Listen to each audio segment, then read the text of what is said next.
dentre a distribuição do trabalho escravo. Assim como tinha copeira, assim como tinha cozinheira, tinha segurança, tinha lavadeira, tinha uma profissão. Era aquela que pegava a criança pela mão e levava para a escola. O nome foi pedagogo.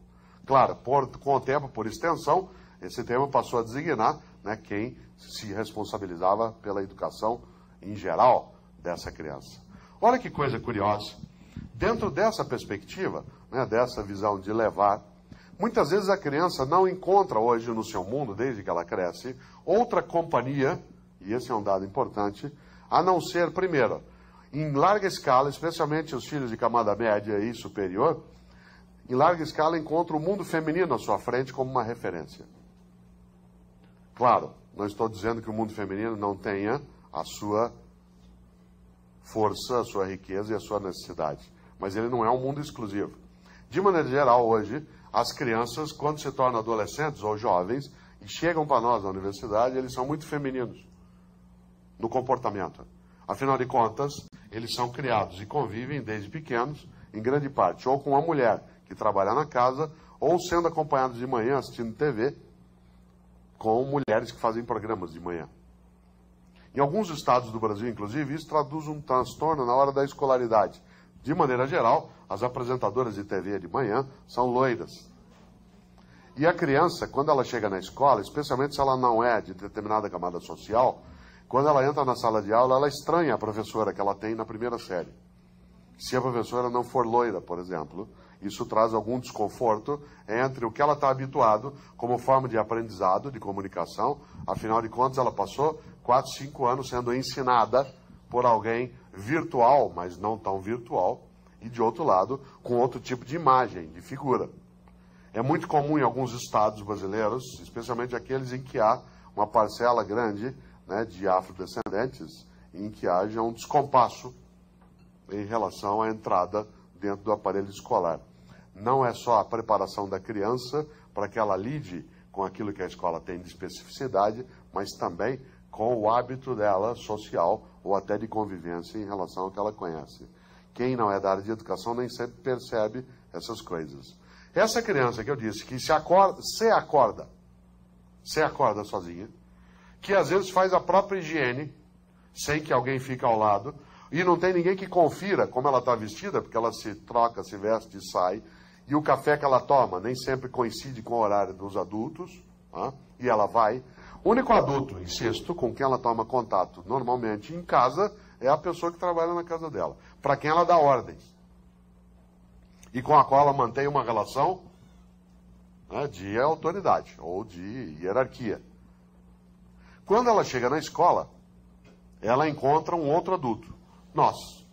E esse adulto também decide dar a ela ordens. Isso produz um confronto muito forte em vários momentos. Aliás, algumas dessas crianças hoje estão chegando a um ponto, inclusive entre nós, dentro da educação, a imaginar algo que não acontecia antes.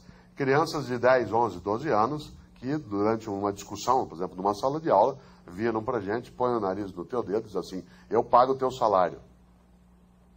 Como se a nossa relação fosse mediada pelo Código do Consumidor. Como se a relação de autoridade docente, não o autoritarismo docente, mas a autoridade docente, ela fosse mediada por um contrato. E é claro que isso traz distúrbios na relação no cotidiano. Agora você imagine, essa criança que em grande parte, ela não tem convívio cotidiano com os pais. Esse convívio ele é muito remoto. Quando muito, ele é controlado de forma eletrônica pelo telefone, tá? Ou a relação ela é um pouco distante. Essa mesma criança, ela acaba encontrando no espaço escolar um espaço onde ela tem convivência, mas onde ela tem também, às vezes, algumas regras. Vou descrever um pouco, você que é mais idoso ou idosa como eu, talvez se lembre, como é que era a tua casa, por exemplo, há 30 anos. Vamos supor que você tivesse, isso daqui fosse uma casa, um apartamento de classe média há 30 anos. O que ele tinha? Sala, quarto, quarto, quarto. O que tinha na sala?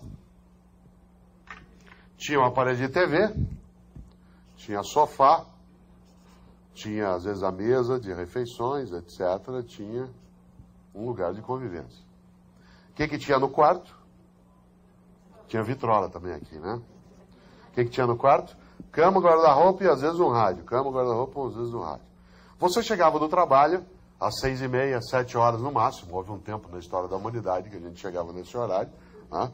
Chegava às 6h30, 7 horas do trabalho, passava pela sala, ia até o quarto, trocava de roupa, põe um outro tipo de sapato, uma roupa mais confortável, voltava para a sala. Saía, voltava, chegava aqui no quarto, trocava, voltava para a sala. O outro chegava, voltava para a sala. O que se fazia na sala? As pessoas se encontravam, convivia, às vezes discutia, brigava, porque era uma televisão só. Tá? Um queria ver uma coisa, outro queria ver outra, um queria assistir outro, mandava abaixar e assim por diante. Então ficava, mas era uma estrutura de convivência. Como toda convivência, tem conflito. A questão é que nos últimos 30 anos, o avanço aceleradíssimo da tecnologia e o barateamento dela, o ausentar-se contínuo nosso dos adultos para poder continuar sobrevivendo com as mesmas condições de sobrevivência. De repente, os adultos da casa tivemos cada vez mais de ficar ausentes. Tá? O apartamento, a casa, tem essa configuração. Tá? Sala, toca, toca, toca. O que tem na sala? A sala. Tanto que é um lugar que as pessoas não vão. Só quando tem visita. A tal ponto que você tem, por exemplo, ali, você tem o sofá, você tem os lugares, você tem a mesa, mas é um lugar onde as pessoas não vão. Só quando tem alguém de fora, desde que ele não seja amigo dos filhos. Normalmente, se for um adulto, ele fica na sala. A sala está sempre arrumada. Sempre. Até as almofadas estão no lugar. Que é uma coisa estranhíssima, porque é um lugar de convivência, né, ele não é arrumado.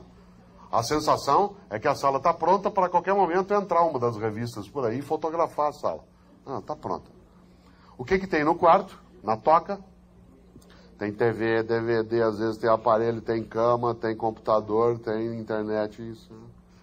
Hoje cada um chega às 7h30, passa pela sala, vai para a toca e fica. Outro chega às 8h30, vai para a toca e fica. Outro vai para a toca e fica. Qual seria o único momento dessas gerações se encontrarem? Na hora da refeição. Mas uma diabólica invenção, aparecida entre nós em larga escala há 12, 13 anos, permite que hoje cada um coma na hora que quiser, de preferência dentro da toca, porque a refeição, que antes tinha que ser esquentada de uma vez só, hoje ela pode ser com o micro-ondas esquentada no momento que desejar. Aliás, qual é a noção por trás disso? Liberdade. Liberdade, meus filhos são livres, eles se viram. Claro, se viram, sim.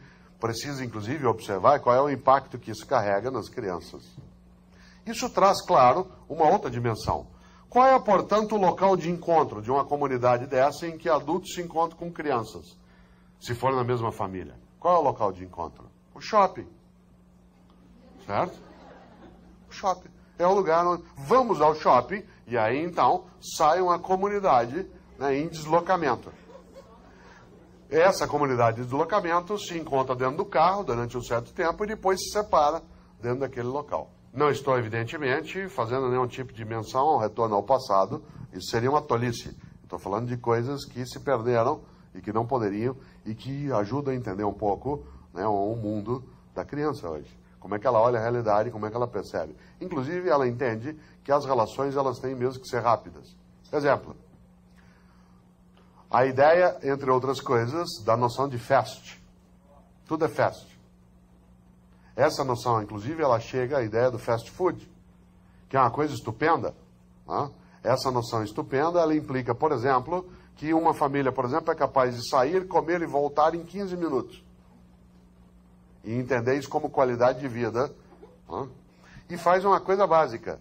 Nessa convivência, a lógica é a seguinte. Você sai, pai, mãe, às vezes normalmente pai e filhos vão, chegam no lugar, né, e vai, encosta no balcão e escolhe a comida pelo número. Que é uma maneira que você está dispensado de raciocinar. Aquilo já está, é prático. Cuidado, porque nem sempre o prático é o certo. Muitas vezes ele é só o prático. Né? Aí você escolhe pelo número e aponta, faz o. Aliás, é uma comida familiar. Ela é a mesma coisa aqui em Singapura, em Assunção, em qualquer lugar. Tanto que você se sente em casa, que é uma casa universal. Né? Você sente que qualquer lugar é familiar para você, porque você comerá a mesma coisa com o mesmo sabor. Portanto, é uma indiferenciação. Por isso que criança não dá trabalho em nenhum lugar. Basta